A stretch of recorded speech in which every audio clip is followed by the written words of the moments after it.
What if the harshest critic you ever faced hid a secret so powerful, only a fearless young pianist could unlock it and change both their lives forever? The concert hall in Vienna was grand, filled with golden lights and red velvet curtains. Every year, it welcomed young musical talents from all over the world for the biggest competition, the Young Virtuosos Showcase. This year, students had come from countries like France, Germany, Japan, and America. Among them was a quiet girl from Hungary named Alina Kovacs. She was only 17 years old and had never been on such a big stage before. She had no fancy dress, no expensive piano to practice on, and no famous teacher backing her. But she had something no one else had: heart, pain, and music that came from her soul. Alina came from a small village. Her family was poor. Father worked at a repair shop, and her mother was a school librarian. Their home didn't even have a real piano. Alina practiced every day on an old upright piano inside the village church, which had 3 broken keys and sticky pedals, but that never stopped her. She used to stay after school, playing until her fingers ached. She didn't care about competitions or trophies. She only wanted to feel something and make others feel something too. When Alina got the invitation to the Vienna competition, she was shocked. Her music teacher had secretly recorded her playing and sent it to the judges. She cried when she read the letter. Her parents hugged her, proud but nervous. They didn't have money for flights or hotels, but the town people helped. The local baker, the postman, the librarian, everyone gave what they could. One lady even gave her a pair of shoes she had saved for her own daughter. Alina arrived in Vienna with a small suitcase, a second-hand dress, and dreams larger than the city's tallest tower. The competition was hosted in a majestic hall. Inside, the walls were covered in golden patterns. Giant chandeliers sparkled. Above, judges sat in the front row with serious faces and notepads. Some looked like they hadn't smiled in years. One judge, however, stood out from all the rest. His name was Maestro Luca Berenger. Everyone in the music world knew him. He had once been the greatest pianist alive. People said his fingers could speak. But over the years, he had become cold, strict, and sometimes cruel. He didn't clap. He didn't smile. He only listened and judged. If he approved of a performance, the student's life changed forever. If he didn't, well, people often left the stage in tears. Alina's number was 27. She sat backstage, holding her music sheets and whispering to herself. The sound of the other pianists made her more nervous. They were fast, powerful, perfect. One boy from Germany played Liszt like lightning. A girl from China performed a Mozart sonata with eyes closed, like she had lived in that music her whole life. Alina wasn't sure if she belonged here. Her hands shook. Her dress felt too tight. Her old shoes pinched her toes. Finally, her name was called. She walked slowly to the stage. Her heart pounded. The lights were too bright. She couldn't see the audience, but she felt them watching. As she sat at the grand piano, the most beautiful piano she had ever touched, she took a deep breath and remembered her grandfather's words. Play like no one's watching. Play like you're speaking to someone you love. She began with Chopin. It's not too difficult, not too easy. She chose it because she loved it, not because it would impress the judges. The first few notes were soft, gentle like a whisper. Then came the emotion, sorrow, hope, beauty. Her fingers moved with care, not speed. She wasn't perfect. Once, she missed a note. Another time, she pressed too hard. But something strange was happening. People in the audience were leaning forward. A woman in the back wiped a tear. Even a young child stopped playing with his program and stared. When Alina finished, she held the last note for just a moment longer, letting it echo in the silence. She lifted her hands slowly and looked up, her chest rising with relief. Then, it happened. Maestro Luca Berenger leaned forward, tapped his microphone, and said loudly, "Another flower with no roots." The words hung in the air like a slap. People gasped. A few judges looked at him in shock. Some even looked away, uncomfortable. Alina stood frozen, her face turned red. She didn't fully understand what he meant at first. Then she realized he was calling her performance beautiful, but empty. It's like a flower that looked pretty, but had no meaning, no depth, no soul. Elena's throat tightened. She bowed quickly, turned around, and walked off stage. The applause was light, awkward. Some clapped out of politeness. Others didn't clap at all. Backstage, she rushed to a corner and sat down. She didn't cry, but she wanted to. Disappear. A man with a clipboard tried to comfort her, saying he's tough on everyone. Don't take it personally. But it felt personal. She had come all this way, carrying the dreams of her village, wearing borrowed shoes and playing with all her heart, and he had crushed her with one sentence. Meanwhile, in the audience, people whispered, was he too harsh? She wasn't that bad. Why did he say that? Even some of the other competitors were surprised. One boy walked backstage and said, I thought your playing was beautiful. She nodded politely, still stunned. Later, that evening, when the results were read, Elena's name wasn't among the finalists. She didn't expect it, but it still hurt. Her teacher, who had come with her, hugged her and said, you did something bigger than win. You touched people. But Elena didn't feel that way. All she could hear was Maestro, Beringer's voice echoing in her mind. She went back to the small room she was staying in and stared at her fingers. She had played that piece so many times. At the village church, the birds outside would listen. Her little brother would sit beside her humming the melody. How could something that felt so alive to her be called empty? That night she didn't sleep, but something inside her was changing. She didn't cry. She didn't pack her things to go home. Instead, she sat down at a small keyboard the host family had lent her and played again. Not Chopin this time, not something to impress. It's just a melody that came to her, sad, soft, searching. It was as if her heart was speaking back to the maestro's insult. She played until her eyes grew heavy. Even as she drifted to sleep, her fingers moved in her dreams. Somewhere else in Vienna, Maestro Luca Beringer sat alone in his hotel suite. Watching the recording of the performances, he was drinking tea. He didn't smile. But when Elena's performance came up again, he paused. He watched it a second time, then a third. He frowned and muttered, no roots. But this time, his voice was unsure. He stared at her face. The way she held back tears, the way she bowed with dignity. Something about her reminded him of someone from a long time ago, someone he had once been. But he shook his head, turned off the screen, and poured more tea. The past was over. The world wanted perfection now.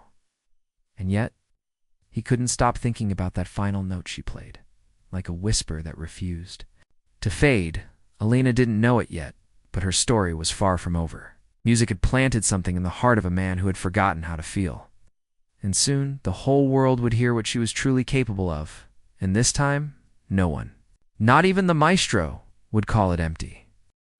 Many people in the music world knew the name Luca Beringer. They spoke his name with respect and fear. He was once a genius, a pianist who made crowds cry with just a few notes. People called him the man with magic fingers. His concerts were always full, and his recordings sold all over the world. But no one really knew him as a person. He never smiled in interviews, never talked about his past, and never gave any personal answers. He was famous, but lonely. A master of sound, but silent in every other way. Even young musicians knew not to cross him. Judges often praised students kindly, even if they made mistakes. But not Maestro Beringer. He said what he thought, and he didn't care who got hurt. If someone played without feeling, he said it was noise, not music. If someone tried too hard to be perfect, he called them robots with fingers. And if someone, like Elena, dared to play from the heart, but without experience, he crushed them with cold words. But the real mystery wasn't just his behavior.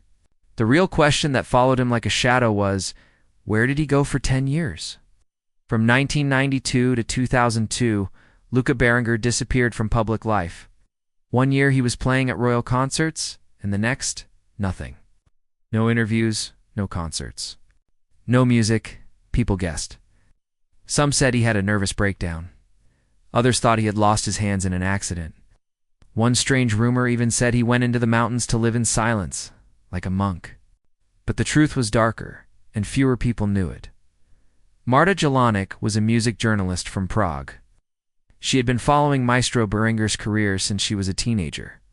She had posters of him on her bedroom wall. But even she couldn't find out the truth about those missing years until one day, while researching old archives for a completely different article, she found something shocking.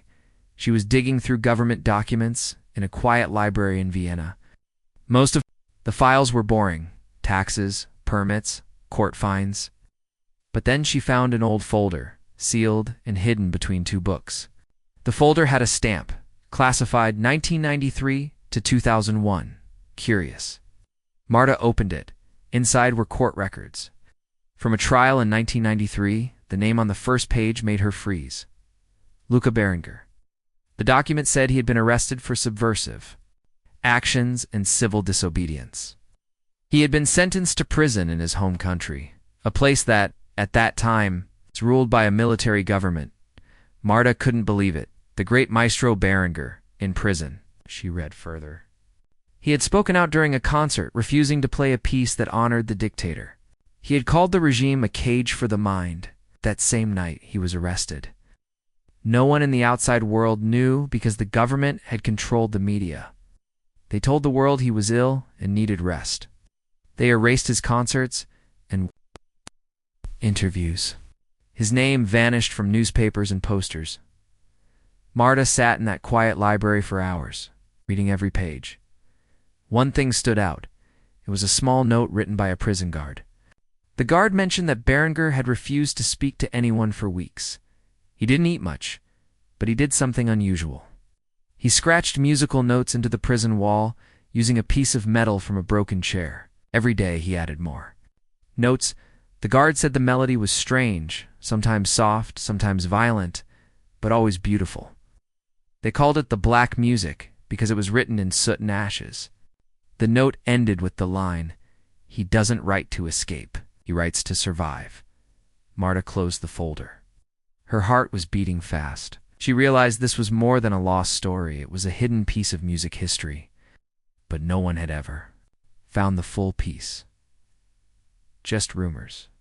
Just whispers. She remembered once hearing a strange conversation at a music festival in Paris. Two old pianists had been talking in a corner. One of them said, "Did you ever hear the Black Sonata?" The other shook his head and whispered, "It's just a story." No one ever saw the real notes. He never wrote it down. The first one replied, "I think someone did. They're keeping it hidden." Back in the present, Marta realized that if this was true, if the piece existed, then it would be the most personal, painful work Maestro Berenger had ever created. It would also explain everything: his silence, his coldness, and why he judged young musicians so harshly. He didn't see them as students, he saw them as people who hadn't yet felt true pain. Meanwhile, Alina had returned home. She was still sad about Vienna. She replayed the maestro's cruel words in her mind every day. Teacher told her to forget it. Her parents said they were proud of her, but Alina felt something broken inside. It was like someone had taken her music and told her it didn't matter. Her grandfather, a quiet old man who had once taught music in the city, noticed her silence. One evening, while they were sitting under the stars, he said, "Music is not about winning, it's about remembering." She looked at him, remembering. "What?" He smiled. "Yourself, your story, your voice." She didn't answer, but something about his words stayed with her. Weeks passed. One day, during a thunderstorm, the power went out. To pass time, Alina helped her grandfather clean the attic. It was filled with old sheet music, dusty boxes, broken instruments. As she opened an old wooden chest, she found a strange object, a hollowed-out metronome. Inside, there was a stack of yellowed music sheets hidden carefully. She pulled them out. The notes were handwritten, wild, not like printed music. Some pages were torn. Some had smudges, like they had been copied in darkness. At the bottom of the last page was a strange symbol, a black feather. Elena's grandfather saw the papers and gasped. His face turned pale. "Where did you find this?" he asked. "In that box," she replied, confused. "What is it?" He sat down slowly. Years ago, during the war, a young man came to our village. He had escaped from prison. He was thin, silent, and very tired. I didn't ask many questions. He stayed for 3 days. On the second night he gave me this music, said this is all I have left? Then he disappeared. Who was he? Her grandfather looked into her eyes. I believe it was Luca Berenger. Elena froze. The Maestro. He nodded. Wasn't a maestro then. He was a man with nothing. But when I read this music, I knew it came from someone who had lived through fire. Elena stared at the sheets. Music looked different. Not classical, not modern. It was full of emotion. She placed it on the piano and played the first few lines. The sound filled the room like a storm. It wasn't pretty. It was powerful. Sad, angry, hopeful, all at once. Elena had never felt anything like it. She kept playing.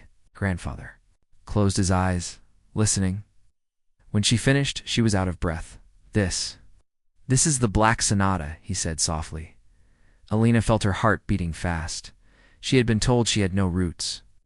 But this music was a root that went deeper than anyone could imagine. It was a secret, a voice from a prison, a cry that had never been heard. She practiced it in secret every night. She didn't tell anyone, not even her teacher. She didn't know what would come next. But she knew one thing. She had found something that even the maestro had once lost. Not perfection, not fame, but truth. And one day she would play it again, not to win, but to wake the world up. Elena couldn't stop thinking about the music she had found in her grandfather's attic. Every time she looked at those old yellow pages, her hands trembled. The music was unlike anything she had ever seen before. The notes danced across the paper like they had been written with desperation and fire. They weren't neat. Some were smudged, some were almost impossible to read. But when she played them, they came alive, like a storm, like a cry from a dark, forgotten place. She didn't need anyone to tell her it was special. She could feel it. She remembered what her grandfather had said that night. This was given to me by a man with nothing left, a man who had lived through fire. And she remembered the name he had whispered with a kind of fear and respect. Luca, Berengar. It was impossible to believe. The same maestro who had insulted her in Vienna had once been just a broken man on the run, with nothing but a piece of music in his hands. That thought stayed in her mind like a spark waiting to become a fire. Elena started waking up early and staying up late just to practice the piece. She played it in secret, because even she didn't know if she had the right to. The music felt sacred, like it belonged to someone else's soul. But it also pulled her in. She forgot everything: the stage, the maestro's cruel words, the pain of losing. She became the notes, the sadness, the struggle. The piece was like a story without words. And somehow, it felt like her story too. Each time she played, she discovered something new. One night, the piece felt like it was telling the story of a prisoner staring at the stars through metal bars. Another day, it felt like a mother crying for her child. Sometimes it was full of rage, and sometimes it was full of silence. And sometimes it was hope. Fragile hope, like a candle in the dark. She asked her grandfather to tell her more about the man who gave him the music. But he didn't know much. He never gave me his name, he said. But his hands. They were a pianist's hands. Thin, strong, he had calluses on his fingers. The way he looked at the piano, even when he wasn't playing, it was like he could hear music even in the silence. Elena asked, "Why didn't you tell anyone about the music?" He smiled sadly. "I tried once. I sent it to a small music magazine in Budapest. But they said it was too emotional, too raw. They didn't publish it, so I kept it. I thought maybe one day someone would understand it, but someone was Elena one." Evening, as she played the final note of the piece, a soft, almost broken E, she felt something shift inside her. She realized she couldn't keep the music to herself anymore. It wasn't hers. It was meant to be heard. But who would listen? Her teacher in Vienna had contacts. Maybe he could help. But she didn't want to go back to the same people who judged her before. Then she remembered something. a flyer for the Vienna competition. She had seen a small poster in the music hall for an upcoming winter showcase, a non-competitive concert in Vienna. 4 young pianists who wanted to share new compositions. No judges, no scores. Just music. She asked her teacher if it was too late to apply. He smiled and said, "For you. Never." She didn't mention the piece by name. She simply said, "I found something powerful." Her teacher trusted her and sent her application. The months passed slowly. Her fingers bled once, and she had to bandage them. She didn't care. Her parents started to worry. She wasn't eating much, wasn't sleeping, but she couldn't stop. The music pulled her deeper and deeper. Like a story she had to finish reading. The winter showcase was scheduled for mid-December. The hall would be smaller than the competition one. No golden chandeliers or massive crowds, but still important. Musicians, teachers, and a few special guests would be there. One of those guests was, of course, Maestro Luca, Berengar. No one knew he was coming until the last moment. His name wasn't even on the guest list, but the organizers whispered that he sometimes came to these kinds of events, not to judge, but to listen in secret, maybe to find something real. Alina arrived in Vienna with her grandfather this time. Her parents couldn't come, but they sent her with hugs and warm tea for the cold. She wore the same old dress. Her shoes were still tight, but this time she didn't feel small. She felt like she was carrying a treasure. She didn't use the name Black Sonata. In fact, she didn't give the piece any name at all. People asked. She said it was anonymous. She wanted the music to speak for itself. The hall was warm, filled with the scent of old wood and hot chocolate. The other performers were playing lovely pieces, soft lullabies, fast etudes, modern piano music. The audience clapped politely after each performance. Then it was Elena's turn. She walked to the stage. This time her legs didn't shake. Her fingers didn't tremble. She sat at the piano, looked at the audience once, and then closed her eyes. And then she began. The first note was like a whisper. Barely there. The sound of someone breathing in the dark. Then came this slow build, a melody that felt like a wound opening. It wasn't loud, but it was full of feeling. People stopped chatting, they leaned forward. Even the musicians backstage fell silent. The music turned wild, angry, chaotic, desperate. Then it fell again into sadness. Lena's fingers moved like they weren't even hers. Her whole body leaned into the piano, pulling emotion out of every key in the back row. A tall man in a dark coat sat perfectly still. His eyes were wide, his mouth slightly open. Maestro. Luca Berenger wasn't drinking tea. He wasn't checking his watch. He was frozen, like he had just seen a ghost. He recognized it. Note by note, memory by memory, it came back to him. The cold prison walls, the small piece of metal in his hand, the pain in his fingers as he scratched the notes. The guard who secretly listened, the silence of the nights, the hunger, the fear, the music, his only friend in that place. He had written it to stay alive. And now, a girl was playing it in front of the world. Tears filled his eyes, but he didn't blink. He watched her finish the final notes, soft, careful, like a goodbye. When she lifted her hands, the hall was silent. No one clapped. Not because they didn't like it, but because they didn't know what to say. The music had taken something from them and left something else behind. Alina stood up, bowed, and turned to leave. But then something unexpected happened. Maestro Berenger stood. He walked slowly to the stage, his cane tapping the floor.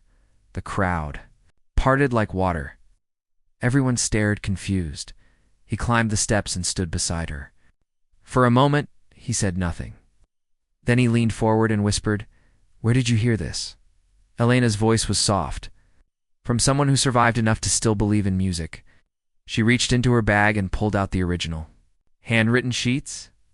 She gave them to him. He held them with shaking hands. He looked at the feather symbol, his own mark. For the first time in years, he couldn't speak, but he didn't need to. He turned to the audience, raised Elena's hand, and held it high. Then, Everyone stood and clapped. Not the polite applause from before. This was real, raw, loud, the kind that shakes walls. Alina smiled, but her eyes were wet. She hadn't come to impress. She had come to share something buried, something real. And now, the world had heard it. The music was no longer a secret. It was alive. The applause echoed in the concert hall like waves crashing onto a shore. Alina stood there, frozen, as the audience continued clapping. People were standing. Some had tears in their eyes.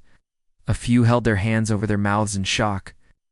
Alina had performed on this stage just months ago and walked off in silence after being insulted. But now, everything had changed. Beside her stood Maestro Luca Berenger, the man who had once humiliated her in front of a full room. He now held her hand. In front of the same kind of crowd, only this time, it wasn't to shame her. It was to honor her. In his other hand, he clutched the handwritten sheet music she had brought him, the Black Sonata, the piece he had written long ago in prison and never expected to hear again. Alina looked at his face. It wasn't cold or sharp anymore. His eyes were red, but not from anger. They were wet with tears. He wasn't the same man who had called her a flower with no roots. Now he looked like someone who had found something he lost a long time ago, maybe even a part of himself. The applause went on for minutes. Alina bowed quietly and stepped away from the piano. Maestro Berenger followed her down the steps, slowly. Using his cane backstage, people stared at them, whispering. Some clapped. Some stood still, unsure of what they had just witnessed. As soon as they were behind the curtain, Maestro Berenger spoke. His voice was low and full of emotion. You have no idea what this means. Alina looked up at him. Is it really yours? He nodded. Every note, every broken rhythm, every silence between the sounds. She bit her lip. Why did you never publish it? He looked away for a moment, because it belonged to pain. I wrote it to survive, not to be remembered. I didn't think anyone would understand it, not even me. Alina was quiet, and she said I didn't understand it either, not at first. But I felt it. He turned to her, his eyes soft now. And that's why you're the first person worthy of playing it. That night, they sat in a quiet cafe in Vienna, far from the crowds and noise. The maestro told her everything about the prison, the torture, the hunger, and the silence. He told her how he had been arrested for refusing to play a government anthem during a concert, how he had been beaten, starved, and left alone for weeks. The only thing he had was music in his mind. So he wrote it down using a broken piece of metal on the wall of his cell. No one knew, he said. Only one guard. He saw me writing. And later, when I escaped, I tried to rewrite it on paper from memory. But I only got half. The rest, I lost. Alina asked, then, how do you explain this version? He smiled. I think fate chose someone to carry it for me. She told him about her grandfather, about the attic, the storm, and the old box. When she described the black feather drawn on the last page, he leaned forward and placed his head in his hands. I drew that, he whispered. That was my symbol. My only way to leave a trace. They sat in silence for a while, then he looked at her with intensity. I want the world to hear it. But not from me. From you. Alina stared at him, shocked. Me. You brought it back to life, he said. You gave it meaning again. When I played it, it was just my sorrow. When you played it, it became something beautiful. The next few weeks changed Alina's life forever. News about the mysterious performance spread quickly. Articles were written in Austria, then Hungary, then across Europe. Unknown teen revives lost composition by famous maestro. Black Sonata, a forgotten masterpiece, returns. Interviews were requested. Music critics argued over the piece. Some called it genius. Some said it was too raw. But no one ignored it. One morning, Alina woke up to see her name trending online. People were sharing videos of her performance. Pianists around the world were trying to play the piece, but none could capture its exact feeling. Maestro Berenger announced something huge. He was going to re-release his entire collection of music. And this time, the Black Sonata would be part of it, not written by him alone, but as a collaboration between past and present. Alina Kovacs is the soul of this piece, he said during a rare television appearance. She didn't just play it, she heard what even I had forgotten. Music schools and orchestras started calling. Alina was invited to perform across Europe, but she refused most offers. She didn't want to become famous for just one piece. She wanted to grow slowly, on her own terms. Let the music lead, she told one reporter. Maestro Berenguer invited her to live in Vienna for a year, to study under him personally. At first, Alina was unsure, but her parents and grandfather encouraged her. It's your path, her grandfather said. Follow it wherever it leads. In Vienna, she studied not just piano, but also the history of music, composition, and emotion in performance. The maestro didn't treat her like a student. He treated her like a partner. Sometimes they argued. Sometimes they laughed. Often, they sat in silence at the piano, playing parts of the Black Sonata over and over, trying to find something deeper. One day, while practicing a particularly difficult section, Alina asked, "Why did you hate me at the competition?" Looked at her seriously. "I didn't hate you. I hated myself." She was surprised. "I saw someone who reminded me of who I was before prison," he said. "You played with heart, with truth, and that scared me. I had buried my truth a long time ago." Alina didn't know what to say. But from that day, something changed between them. Their connection grew stronger. He stopped correcting her with words. He started guiding her with music. Together, they prepared for a grand performance. A full concert dedicated to the Black Sonata. But this time, they were going to play it as a duet. 2 pianos, 2 lives, 2 stories. The event was held at the same concert hall where Alina had once been humiliated. Now, the hall was filled again, but this time, people came for her. The lights dimmed. The crowd hushed. Alina walked to one piano. Maestro Berenguer walked to the other. They nodded at each other, and then they played. The music wasn't just a performance. It was a conversation. Alina's notes were soft and full of wonder. His were heavy with memory. Together, they created something more powerful than either could alone. When the final note faded, the hall was silent for a long time. Then came the applause, louder than ever before. Maestro Berenguer stood slowly and stepped aside, gesturing to Alina. She bowed. The crowd stood. After the concert, he gave a short speech. "Many people ask if music can heal. I say yes. But not just by playing it, by passing it on. She healed a part of me I thought was lost forever. For that, I will always be her student." That night, Alina sat on her hotel balcony, watching snow fall. She thought about her journey, the village church, the broken piano, the cruel words, the attic discovery, the first performance, and now this. She had never expected any of it. But one thing she knew for sure, the music had found her, and in finding her, it had changed not just her life, but the life of a man who had once lost all hope. The world was finally hearing the Black Sonata, and it would never be silent again. Alina's journey had been a long one, filled with moments of doubt and triumph. But now, after that unforgettable duet with Maestro Luca Berenguer, her life was about to change in ways she had never imagined. The world had finally heard the haunting music of the Black Sonata, and with it a story of pain, survival, and hope. After the concert, news spread like wildfire. Newspapers, radio shows, and TV programs wanted to tell Alina's story. Reporters asked how a young girl from a small Hungarian village had uncovered a lost masterpiece and played it with such deep feeling. People were curious about the man behind the music, the once feared maestro who had disappeared for a decade and returned. Humbled and hopeful, Alina didn't seek fame. She wanted people to understand the music, not just hear the notes, but feel the story. She wanted them to know that music wasn't about perfection or speed, it was about truth. It was about heart. As invitations poured in from orchestras and music festivals across Europe, Alina took her time. She refused to rush. Music isn't a race, she often told friends and family. It's a journey. The maestro supported her every step of the way. He traveled with her, introducing her to fellow musicians and teachers. They became a team, united by the music that had brought them together. One afternoon in Vienna, Alina sat with Maestro Berenger in a small cafe. Near the concert hall, outside snow was gently falling. She asked him, "Why did you never forgive yourself for those years in prison?" He sighed, stirring his coffee slowly, "'Cause I thought I had lost everything that made me who I was. The music, my freedom, my voice. I thought I was broken beyond repair." "But you weren't broken," Alina said softly. "You just needed someone to remind you of the music inside you." He smiled, "And you did that."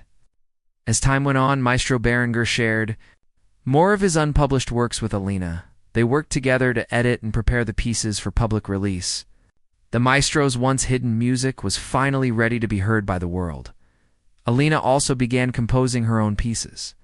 Inspired by the stories she had learned, the pain of exile, the hope of new beginnings, and the power of resilience. Music was different from the maestro's, bright, hopeful, and full of light. But it carried the same spirit, the spirit of someone who had lived through darkness, chosen to play anyway. The two performed often together, blending old and new, past and present. Their concerts became celebrations of survival and art. Audiences were moved not just by the notes, but by the story behind them. The story of a girl who found a lost piece of history and a maestro who found his soul again. One day, at a concert in Paris, Alina received a standing ovation that lasted for minutes. Tears streamed down her face as she took her final bow. In the crowd, she spotted her parents and grandfather smiling proudly. She thought back to the days when she practiced on the broken piano in the village church, dreaming of moments like this. That night, as she walked back to her hotel, Alina felt something she had never felt before: peace. She knew that the road ahead would still have challenges. The world of music was competitive and sometimes cruel. But she also knew she had something stronger now, a purpose. Alina wanted to teach. She wanted to pass on the lessons she had learned, that music could heal, that truth mattered more than perfection, and that even the smallest voice could be heard if it was brave enough. Maestro Berenger, now older but still sharp, watched her grow with pride. He often said, "She is the future of music, and I am lucky to have been part of her story." In time, Alina started a foundation to support young musicians from small towns and poor families just like hers. She wanted to give others the chance she had been given, to show them that music belonged to everyone. Her story, once one of pain and insult, had turned into one of hope and inspiration, and all because she believed in a piece of music written in darkness, and in the power of playing it with all her heart. The Black Sonata was no longer just the maestro's secret. It was a song for the world, a song about never giving up, a song at the strength hidden inside us all.